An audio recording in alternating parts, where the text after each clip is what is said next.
Surf, sun, and sand, great food, a Ferris wheel, rides, games, a music stage, classic cars, and fun. That's what's in store for you at the Misquamicut Spring Festival, Friday, Saturday, and Sunday, May 13th, 14th, and 15th at Misquamicut State Beach. On the shores of Westerly, Rhode Island, the Misquamicut Spring Festival is a great way to start the 2022 beach season. For more information, log on to MisquamicutFestival.org. Misquamicut Spring Fest. Hello, everybody, and welcome back to the Misquamicut Beach Show. My name is Ben Barber. Thank you for joining us, and I'm really excited because today I am talking to, obviously, well, first of all, Springfest is getting closer and closer and closer. It is Wednesday night, 5:39 when you're watching this. This is live. Hello. Tell us where you're watching from in the comments, please. And I'm excited because today I'm talking to an artist and illustrator who's going to be a featured vendor at Springfest alongside his good buddy, Brian Saviano, aka Bricks O'Brien. And I'm very excited. However, things are going to be a little bit different right now. Normally, you know what happens. I pull up the guest and they're next to me and we have a conversation. Asha, you're watching from Norwich. Thank you. Everybody tell me where you're watching from. Today, though, Mr. Kevin Hinkle. Hello, Kevin. Hello. So Kevin is going to be voice only on this. However, that's me though. That's Kevin. This is a live feed. This is a live feed. So Kevin, you're gonna draw some stuff. Some people are gonna tell us where they're watching from.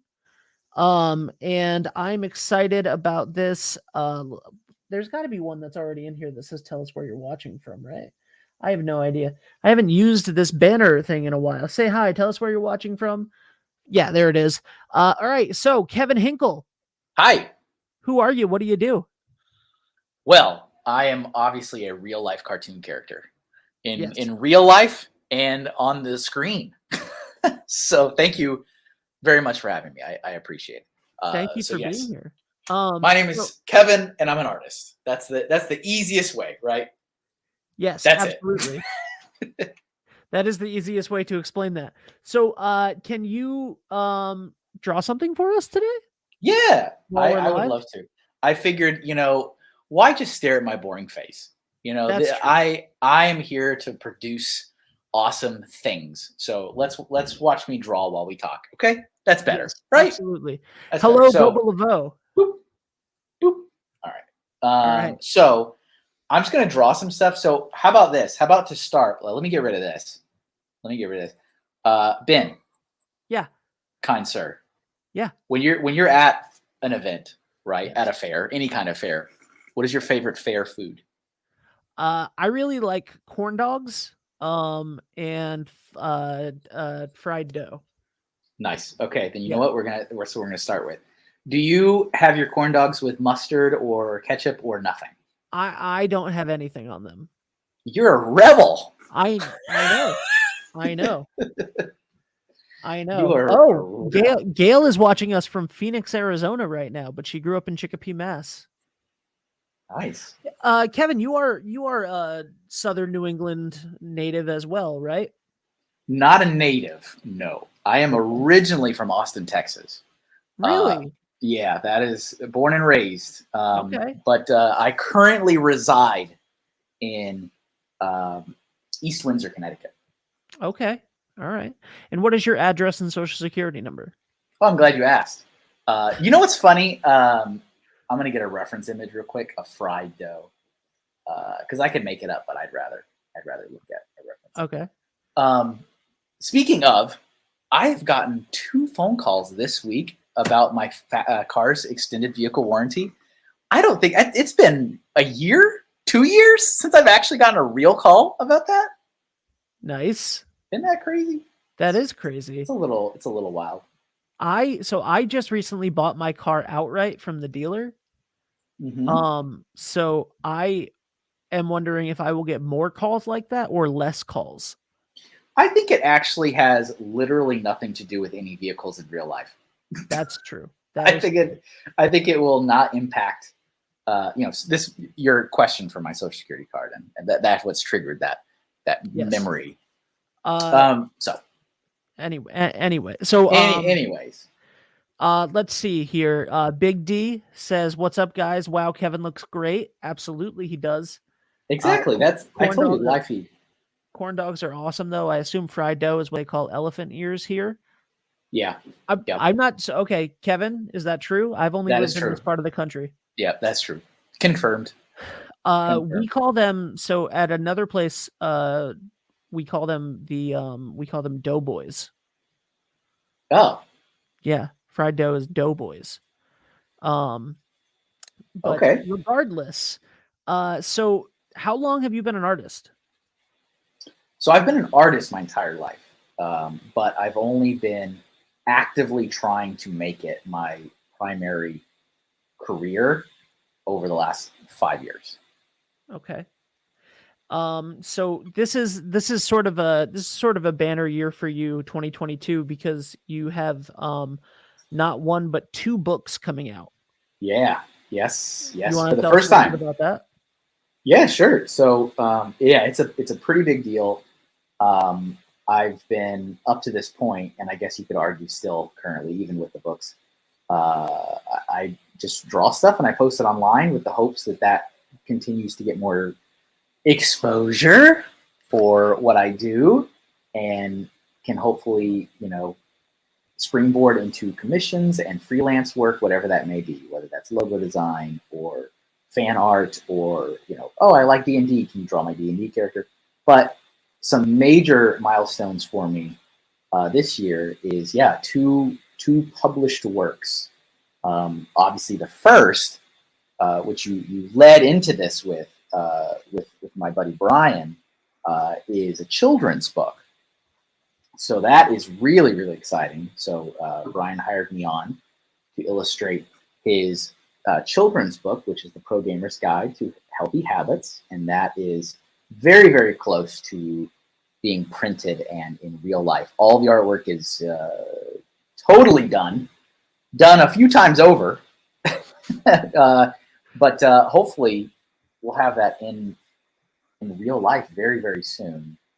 And then the other book, and both of these hit almost at the same time, which was kind of wild. Slightly overwhelming, but I digress. Yeah, just slightly overwhelming. Just slightly overwhelming. Is a fantasy novel that's aimed at like young adult. So there's a couple occasional swears and stuff in it, but it's not anything too crazy. And that is, it's not a comic book. It's not a traditional book. It's like in the middle. So it's an illustrated fiction about a werewolf and a vampire, and they go on some pretty wacky adventures. And that I am still very much in the process of illustrating that. So I was working on that earlier today. So I'd say I'm about halfway done with that.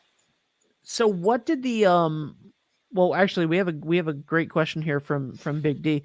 Kevin, how did the pandemic phase affect your artistry? I assume since more people were home, you might have had an increase in interest. I know in my field, I had a great boost in interest during the pandemic starting phase. Yeah, so that's a great question. Thank you. So I work from home. I work from home. I don't need to go to any office or anything like that. Obviously, I am here with my equipment, as it were. So there wasn't any effects in that regard, but a lot of my stuff, also live streaming, I should say, I do a lot of live streaming. So what I'm doing right now as I'm drawing and we're talking, I actually do this every week on Twitch. So I have a Twitch channel, and I do live streaming. I take requests from people that are watching. And is that twitch.tv/Mr. Hinkle Draws? It is. Isn't that great? Branding. Yes. Hashtag branding. And so if anything, I had a lot more eyes on my work when a lot of people had nothing to do. And so I can definitely say that the overall viewership, the overall numbers, the overall engagement across social media was very nicely bumped during all of that. I'm definitely starting to see the fall off now of all of that, which is understandable. But I should say one area that did affect me quite a bit was events. So conventions, trade shows, craft fairs. Obviously, all that didn't happen. And that was kind of a big deal for me. So I had to move online. And so that's when I dived heavier into Etsy and my own store on my own website. So that was a shift, but it was a good shift. I needed to do it anyway. It just forced my hand a little sooner than I thought.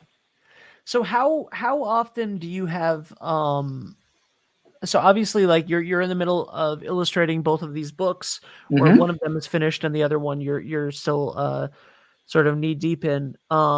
How often do you take commissions, for example? And yeah, that's my first question. Sure. So commissions are technically always open, but it's usually a hefty wait time. So it's not ideal, because I understand when people are interested in hiring an artist or something, it tends to kind of be slightly impulsive.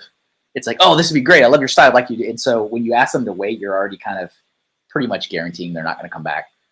Yep.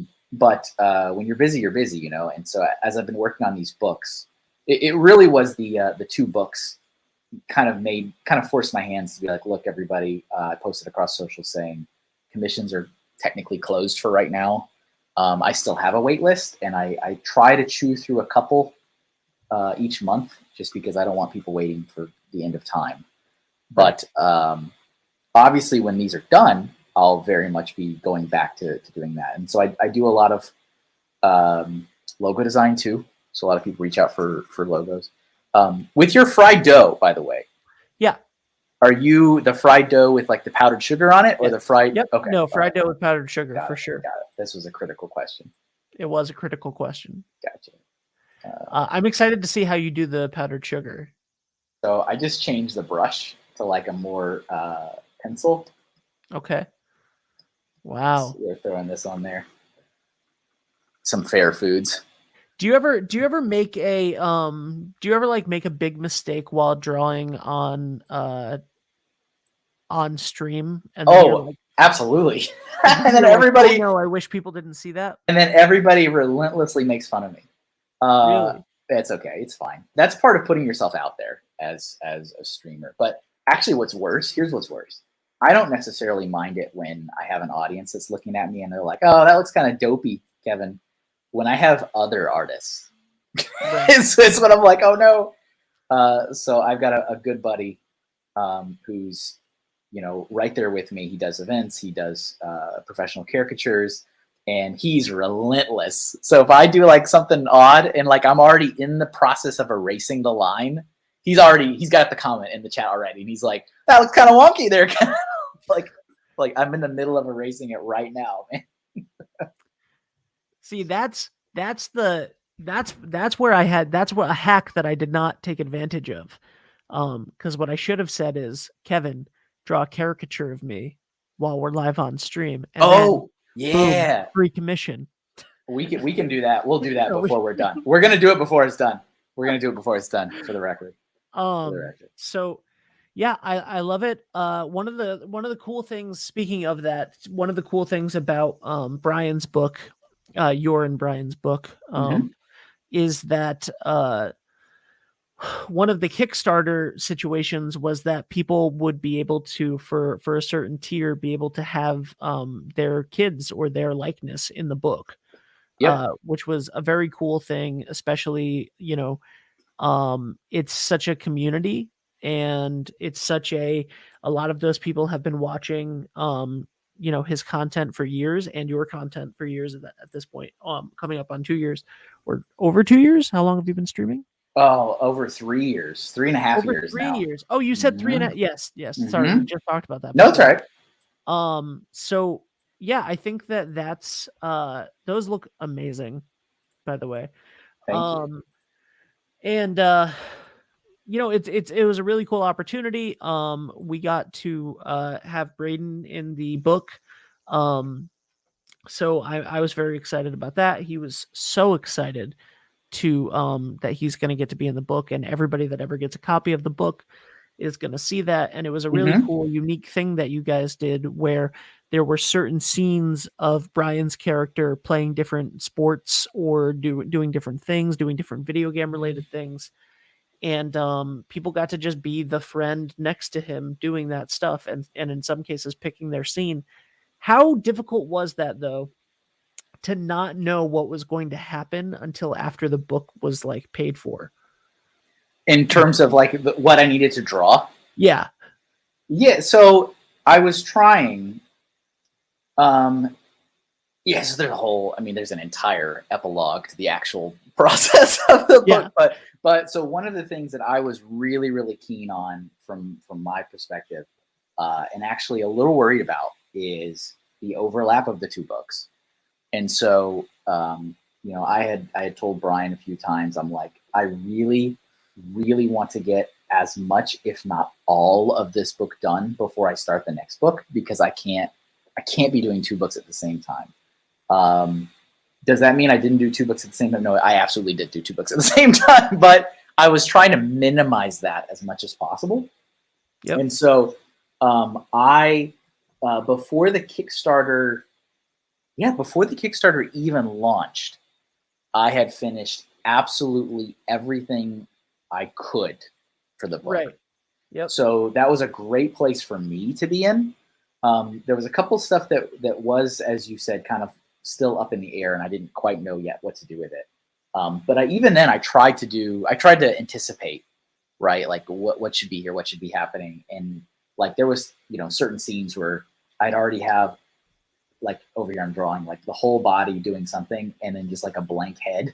Yep. And I'm like, I know something is going to be here. So I'm going to try to anticipate, like I'd be like working on the shadows on the scene and stuff, just so I can minimize my workload later.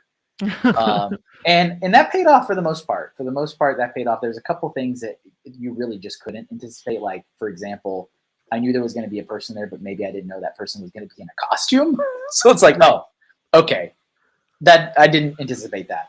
But when we finally got everything done, so here's something that I didn't quite anticipate and I didn't quite think about until after the fact. But as the Kickstarter was going and we were getting some of the top tier backers where we needed to do, now you made it more difficult. All right. So why did I make it more difficult? No, for no reason.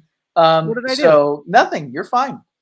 I'm supposed to be on screen, so you can No, see no, me. I have other ways. Let's just get a reference to the chair. There we go. I'm good. So I'm gonna do the whole rest of the interview like this. Let's just do the smile. That's what's really important. Right, there we go. That's what I needed. I needed the smile. So as those were coming in and we kind of knew who was going to fill those spots, we immediately started working with those people to like get the information we needed, get the reference images we needed, and start doing the artwork. And thankfully, those people were trustworthy. They were interested in this project. But see, I didn't even think about this until after it was done, because you don't get charged until the Kickstarter ends. Right. And so you have every opportunity in the world to cancel that pledge up to the last second. And it wasn't even until I was working with the next project, with the next Kickstarter, with this other book, that I realized, talking with the team at the other publisher, they're like, wow, Kevin, that was pretty risky doing all that stuff without people even paying. And I'm like, I didn't even consider that. Thankfully, for the most part, I think everybody was somebody that Brian was familiar with. He knew these people, but it was a risk. So I planned on pulling my pledge out at the last minute. I figured. Yeah, I wanted to give you the old one too. Yeah, of course. And then I would have just Venmo'd you on the side, but I really had a problem with giving Brian money. That's understandable. Yeah. So I'm excited. by the way, you're gonna love this. I made a bunch of videos today for Springfest, and the majority of them are me yelling at Brian about how I'm gonna make him eat red vines. Oh, great. So I don't know if you remember when we were doing the TikTok thing at the beginning of the year. Are you still doing that? We have not, but I started again today. And I told him that I am making him eat red vines, and I bought the red vines, and they're in my car. And he will be eating them live on camera at Springfest. Well, there you go. True friendship. I would not say that, but you wouldn't use that word. But yeah, so it was. In hindsight, it was risky. No takesies, backsies. Yeah, exactly. In hindsight, it was a little risky to do that, but also for my own workflow and the other projects I was doing, I'm glad I was doing it. Like we were hammering stuff out as soon as it was getting final in terms of like which backers and what do they want, and like even while the Kickstarter was very much still actively happening, I was trying to get that stuff done as fast as I could. Oh, Braden's page or little spot in the book was done like almost immediately. Yeah. And you know, because there was actually, I think, 6 days of overlap between both of my Kickstarter projects. So there was a 1 week overlap, and I will be very honest, that was an incredibly stressful time for me, that 1 week. Watching one Kickstarter wind down, having another one ramp up. But I'm very happy with how the flow went, and very thankful that all the folks were people that you know, at least Brian knew and could, you know, not necessarily vouch for, but like not be concerned that they're gonna do something crazy. Exactly. I was planning on doing it. I was planning on backing out at the last minute because of Brian.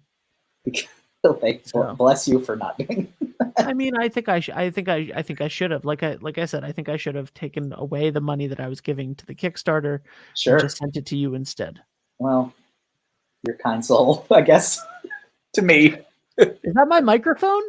It is. Oh man. It is. This is the best day ever. Oh, well, great. Look at that. Yeah, so when I do the live streams, I just take requests. I pick a theme. Right. But outside of that, people just throw what they want into a virtual suggestion box I have on the within like the little widgets of the stream. Yep. So it's pretty good actually. This is incredible. So tell us a little bit about like what people can get at Springfest when they come over and see the booth. Yeah, so I have it kind of blows my mind because it doesn't seem like it, but I have almost 300 unique products that I'll have. So that is waterproof, weatherproof, UV light resistant stickers. And just stickers alone, that's where a lot of my variety comes in. So I think I have like 250 stickers. So these are some larger ones that are kind of 99% of my work is like fan art based. So if you have a fandom you like, whether you are into video games, whether you're into cartoons, whether you're into horror movies, whether you're into whatever, I probably have something for you from that. Star Wars, Star Trek, all that's Marvel. And then I have poster prints. So like large size, 11 by 17 poster prints. And I have small prints that are like half a sheet of paper. And then I also have a bunch of original works. So they're one of one. That's the only one in existence. So those are there. And then I also take commissions at shows. So that's kind of one way to get around the waiting list, as it were, if you commission something at a show. Yep. So if you come to Springfest, you can commission some. Commissions are closed, but if you're at Springfest, you can corner Kevin. Yep. And you can make him draw you something. You can make Mr. Hinkle draw, which is very, very cool. And you'll get something amazing. And it doesn't have to be. So, you're making a caricature of me right now. But I could have very easily asked you to draw, Luke Skywalker or, anything. And that's usually what it is. Usually somebody, because obviously a lot of what I do is Comic-Cons. So, people go to a Comic-Con, they have a particular IP, intellectual property that they're in love with, right? They love Star Trek. That's what they love.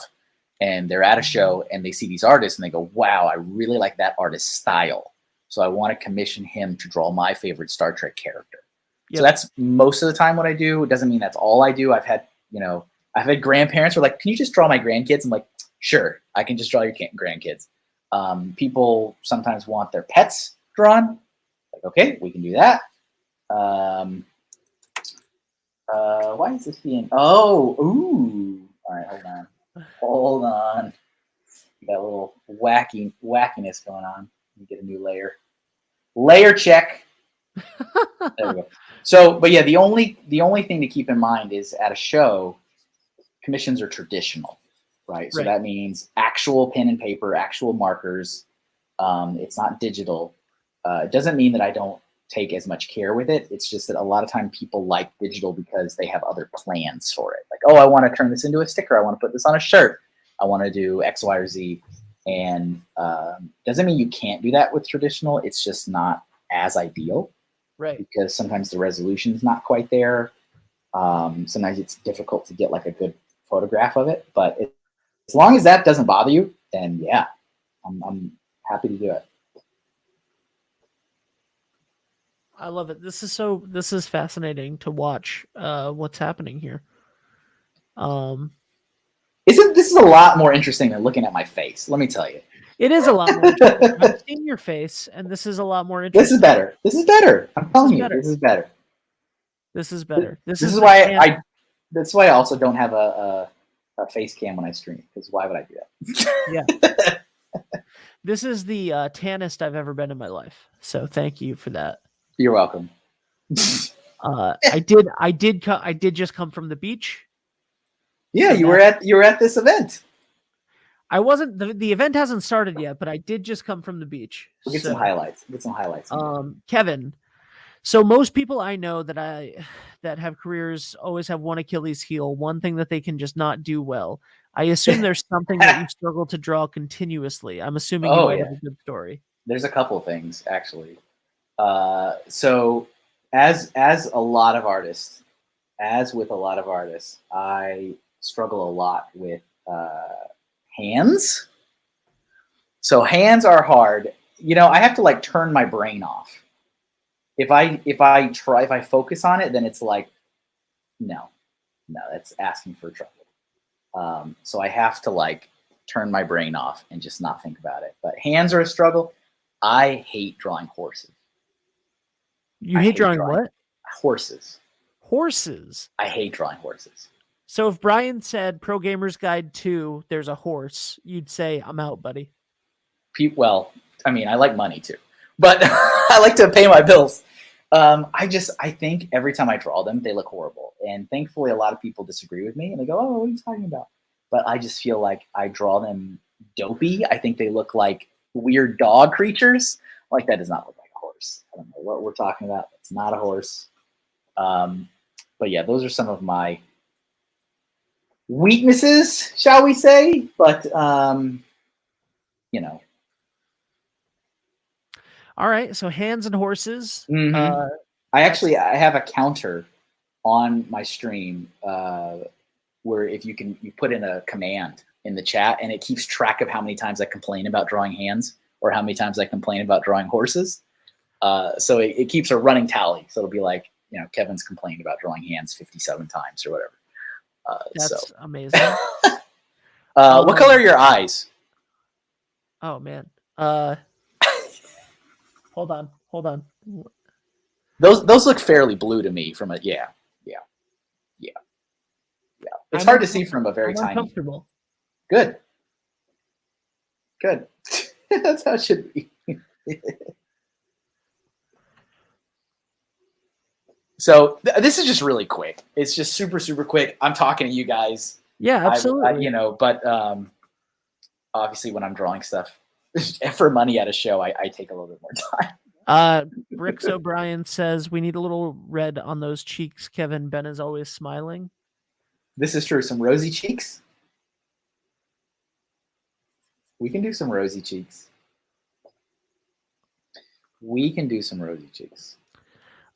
Speaking of red on the cheeks, Brian, you're gonna be eating some wonderful red vines this Saturday and Sunday. That's really nice of you. That's like, it shows you care. It is. I bought them for him specifically.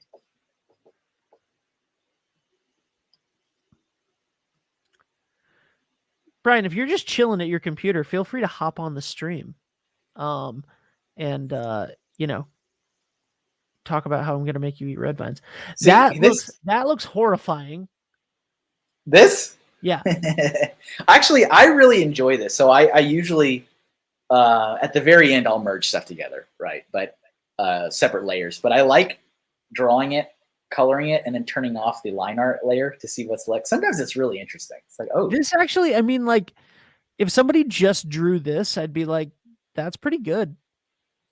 That looks like me. That does look like me. But there it is. There it is. Very, very quick little caricature. But it's me in Kevin's art style. I love it. Get a little bit of a glare there on the glasses there. Yeah. So that's something. Another thing. And I think that this is fitting because it's me and a bunch of festival food. Mm-hmm. Mm-hmm. And I think that that's what's important. So here's where this is where I really shine. All right. I gotta. That's the best thing he's drawn all week. Well, okay. So what is your favorite cartoon character? Or I should say, who is your favorite cartoon character? Charlie Brown. Okay, you got it. We're doing it. This is.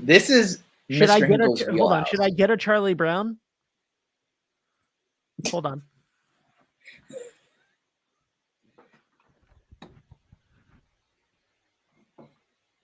Are you consulting a counsel? I was looking at what was on the shelf next to me, and it was either going to be Charlie Brown or just asking you to draw a purple butterfly.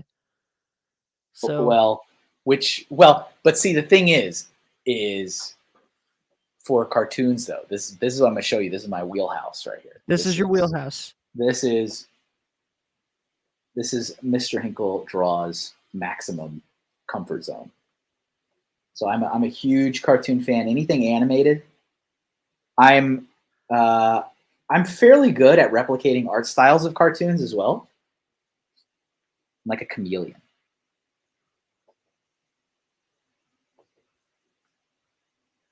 So I really enjoy drawing. Already immediately, if you stopped right now, I'd be like, that's Charlie Brown.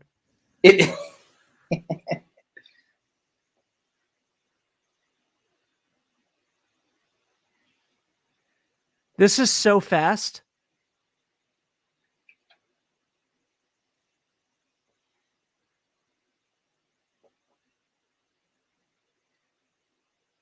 So yeah, this is the wheelhouse. Is cartoons. I love drawing cartoons. And they make people happy, you know? People are like, oh, it's my favorite cartoon. It's like, yep, it is. Right.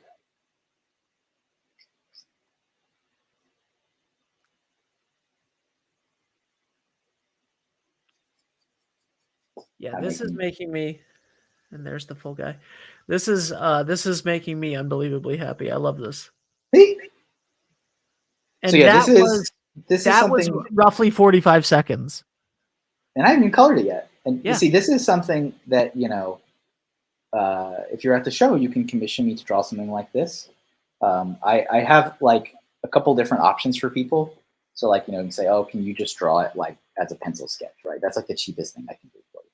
And it's like, yep, I can just sketch it out, in pencil. Or you can be like, oh, can you fully, ink everything and color it? And I have alcohol-based Copic markers that I use, which are pretty good quality.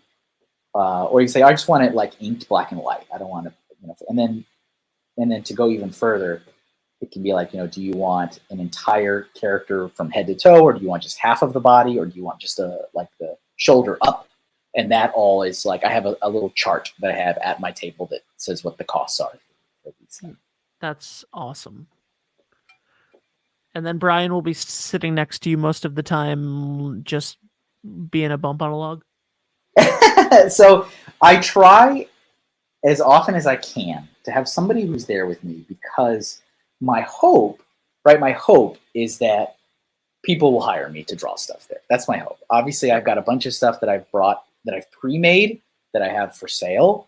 But the hope is that people are like, hey, I'd like to commission you to draw this. And so that's when I really can use an extra set of hands, because then I'm going to try to knock out that commission as quickly as I can, which for me, depending on the complexity.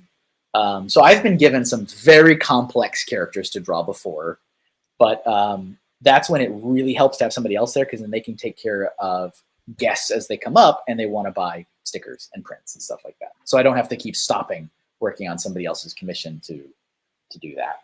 Right. All right, we're going to throw some colors on Charlie Brown here. Charlie Brown is now hosting the show. Nice. Look at that. We did it, everybody. Womp, womp, womp, womp. Brian says I'll be giving him commissions to keep his skills sharp. Yes, Brian is very good about that. I'll say that when he helps me out at shows, which he has a decent amount of times, if things are a little slow, he does usually commission me to like keep me busy, which I do appreciate. I try, if I'm, doing a show and it's really slow, sometimes I'll also just kind of draw stuff. Right. And I mean, I'll slap a price tag on it and try to sell it at the show. Sometimes it sells. That's the ideal situation. It's like, oh, look, I drew this thing while things were slow and somebody bought it.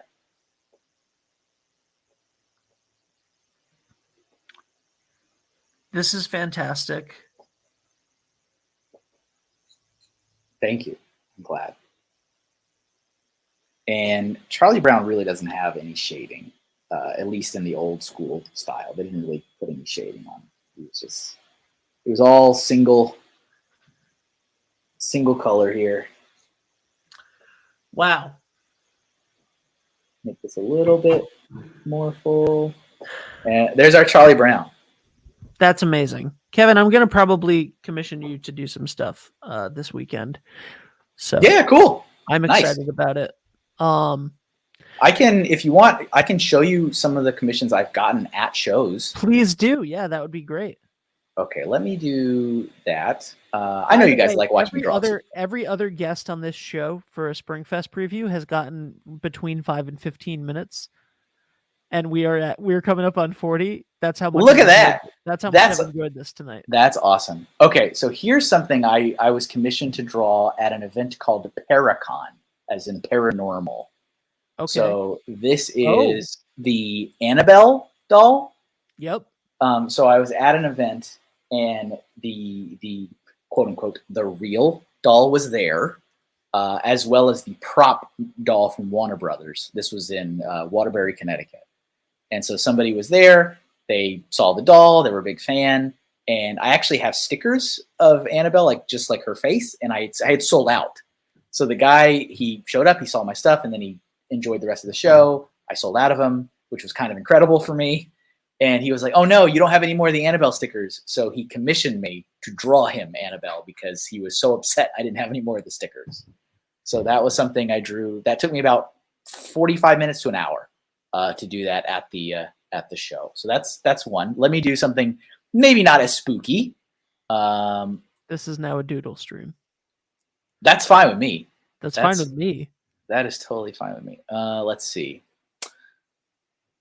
Okay, here's an example of a pencil sketch. So this is everybody's favorite child from The Mandalorian. So this is Grogu / Baby Yoda. And this person wanted the character just as pencil. So it was just a pencil sketch. I can zoom in a little bit so you can see. So this was drawn at the show while he walked around. I'm pretty sure Brian was there with me at this show. And so you can kind of see that, just because it's pencil, I do try to make it as detailed as I can. But it's just pencil. This is not inked or colored. And then let me show you. Let's do one more. How about? Let's see. Oh, this one's fun. So this was a couple, and they came in and they wanted me to draw them as Green Lanterns. Aww. So I grabbed a quick photo of each of them. I said, let me take a picture of you guys so you can still walk around and enjoy the show. And they paid for half body. So that's why it's kind of sliced off there at the middle. So it was half body, fully colored, and they were drawn as Green Lanterns. So that was another piece that was commissioned on site at an event. No, so how long did it take you to do this? This one, I think, was right around an hour, if not like an hour and 15 minutes. And that's what I shoot for. If people commission me at a show, I always shoot for an hour or less. That's what I try to shoot for. Right. This was 2 characters, so it kind of pushed it a little bit. But I try not to have people wait more than that. That's awesome. Is there a piece of art that is there something that you love?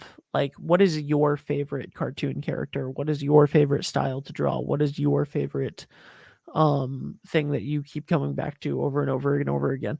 Right? Like they say that 99% of people, if you give them a pen, will write their name. Sure. What do you do when somebody hands you something to draw with? Well, you know what's interesting? When I really doodle, right? Like when I'm mindlessly doodling. Yeah. Which usually means I'm waiting for somebody on a phone call. It's usually what that means. I will almost always start drawing an eye. I don't know why. I just do. So like I'll be sitting here like this, and I'm not even thinking about it. I'm just sitting here, and I'm waiting for somebody to tell me something. It's nobody's eye in particular. It's just an eye, and I don't know why. So that comes up a lot. Sometimes I draw screws, and I think it's because it reminds me of old school Looney Tunes and Bugs Bunny, because he would always have that sign that would have a baseball and a screw, because he was calling you a screwball, right? Yes. That's what Bugs Bunny was doing. He showed us, he was trying to show you, the viewer, that the person he's talking to is an idiot. And so I draw a lot of eyes, and I tend to draw a lot of screws. So I'll just be sitting there mindlessly working on some crazy detailed screw. I don't know why, but I've looked through so many notebooks and Post-it notes and spirals, and these 2 things come up a lot. I don't know why. I guess it's baked into my brain at this point. But in terms of like how that originally was teeing up there, I like cartoons, so I like to draw cartoons all the time. That is what I really enjoy doing. It is my comfort zone. Outside of that, like video game stuff, usually classic Nintendo stuff. So like Mario stuff, Zelda stuff, Pokemon stuff.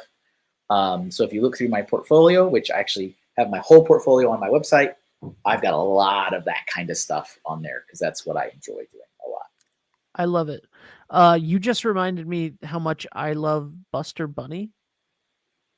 Buster Bunny from Tiny Toons. Oh yeah, I forgot about Tiny Toons. Was pretty great. Tiny Toons was amazing. And there's the website, kevinahinkle.com. You can check it out if you're watching this on Misquamicut Beach. It's right there wherever you're watching this. You can check that out. Can I make this so that it's 2 of yous? Yeah, there we go. Yes. Actually, you know what? I'm going to do this. Kevin, thank you so much. You're going to be there all day on Saturday and all day on Sunday at Springfest. Very excited. Wonderful thing for the kids to come see. Thank you so much for spending 45 minutes with me and sharing your art. It's fantastic. I can't wait to see it and to meet you in person. Thank you. You're the person I'm looking forward to seeing the most at Springfest. Unfortunately, you're sitting next to the person I'm looking forward to seeing the least. So, well, you get all the roller coaster of emotions. Absolutely. All right, so here we go. Ready? Thank you, everybody, for watching. We will see you this Friday, 5 to 11. Saturday, 11 to 11, and Sunday, 11 to 5 p.m. We have great music, artists, a food truck rodeo, a beer and wine tent, and so much more. Check out all of our amazing vendors. And if you want more information, check out Misquamicutfestival.org. We'll see you soon. Bye for now. Surf, sun, and sand, great food, a Ferris wheel, rides, games, a music stage, classic cars, and fun, fun, fun. That's what's in store for you at the Misquamicut Spring Festival, Friday, Saturday, and Sunday, May 13th, 14th, and 15th at Misquamicut State Beach. On the shores of Westerly, Rhode Island, the Misquamicut Spring Festival is a great way to start the 2022 beach season. For more information, log on to MisquamicutFestival.org. Misquamicut Springfest.